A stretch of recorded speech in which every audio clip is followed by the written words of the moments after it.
to the All-American Sport Park here in Las Vegas, Nevada. You're watching Rockin Bowl on TNN.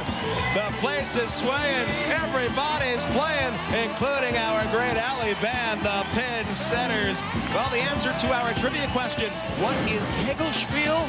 Well, the answer is C, a 3rd century German bowling game. And Randy, it was also a dish that my grandma used to make. Little borscht soup as well. Oh, what a meal that used to make. Well, folks, oh yeah, if you have some fun bowling trivia questions for us, or to send us an email, go to country.com.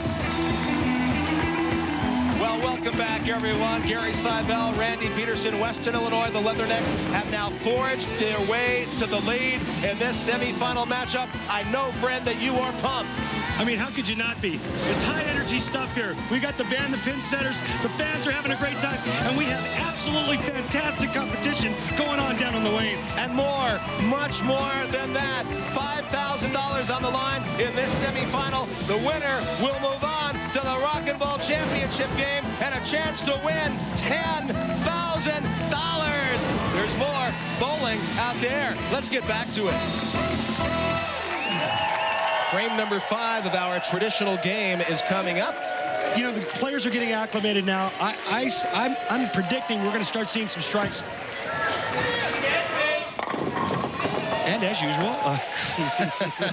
That's why you're a bowler and not a soothsayer, my friend. Just a 3-pin standing here for Kevin Rohr of the Fighting Illini. How did the ball hit there? Was it a good shot? Well, no, I mean, it hit fine. The problem was it just didn't get up to the pocket. And he was very fortunate he didn't leave the 7-pin with that. Well, don't forget that the Fighting Illini are working on an open, so if they come through with a second open, they're going to be in the soup. But I think that Kevin Rohr is going to get it, and he does, so they are back on the mark. And now, as we like to call him, because that's what he likes, he's Showtime. He's Eric Schaefer for the Leathernecks of Western Illinois. Here's his shot. And on the other side, it's the 2-pin. Again, you know, the ball just doesn't make it to the pocket. A lot of times what happens, folks, if you throw the ball with too much speed, the ball won't grip the lane. And if Schaefer should pick this up, then the Leathernecks will have a 13-pin lead in our traditional game. But they do trail the Fighting Illini in the Rockin Bowl frames. And Schaefer does. And let's see what his antics will provide now. Actually, he goes over and gets some skin from his opponents. I think that's very sportsmanlike. Well, through 5 traditional frames, Western Illinois with a 3-point lead. It's time for our next Rockin Bowl frame. It's called Bumper Bowling. Here's Taylor. All right, our players get so crazy and wild about our next Rockin Bowl frame. They're literally going to be bouncing off the walls, or gutters in this case, because they're going bumper bowling. Now, they've got to bounce their balls off each side at least once before knocking down the pins. Each team gets 1 ball, and every pin knocked down counts for 1 point, so let's go bumping. And here is Nick Sarzak, the Fighting Illini, University of Illinois at Urbana. Skill, strategy. You have to aim. Remember, it's got to. Oh, this is a good shot. Potentially, Randy is going to wind up almost in the pocket. And a 7-pin count for Nick Sarzak. You tried that. Did you bump it off the bumpers 3 times or twice? Twice, I think. You know that you got to get the ball to bump off the first bumper early. And that's exactly what Nick Sarzak did. Now we'll see what approach Jeremy Thomas of the Leathernecks takes. Here's his shot 1. So this looks well, went a little bit wide.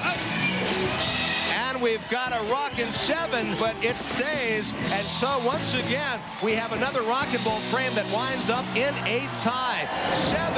7-7 in Bumper Bowling. And we are back now to our traditional game of bowling, frame number 6. And again, Michelle Ronsky, who we saw earlier pick up that amazing spare, 1, 2, 8, and 10, which really psyched up the Fighting Illini. We'll see what she does here. Let's light again. And I'll tell you what, and almost had a much more difficult shot than what she has now. Yeah, I mean, bottom line here, you got to get the ball to the left of the head pin. The ball will take out the 2 and the 8. Is a player making a consistent mistake when you see that kind of thing? Well, obviously, yes. I mean, you know, she needs to make an adjustment or get a little softer with her speed to get that ball to hook up. All right. Michelle Wronski's second shot. Here it comes. Looking pretty good. And it is. That was a good shot. You know, her first ball may have not been too good so far in this semifinal match, but she has been making those spares count. Yeah, but she covered this perfectly. Shelly Hanley for the Leathernecks of Western Illinois. And she is a 22-year-old senior bowling in the 4th spot for the Leathernecks. Here's her shot. Oh, what a bad break.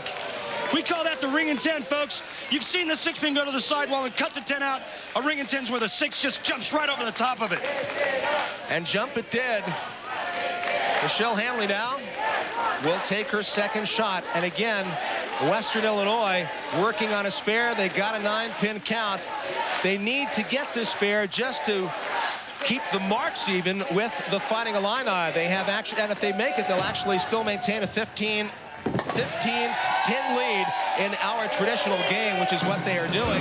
But they are down by 10 in Rockin Bowl action. Hey, dust off your wide label white suits. Our teams are hitting the dance floor.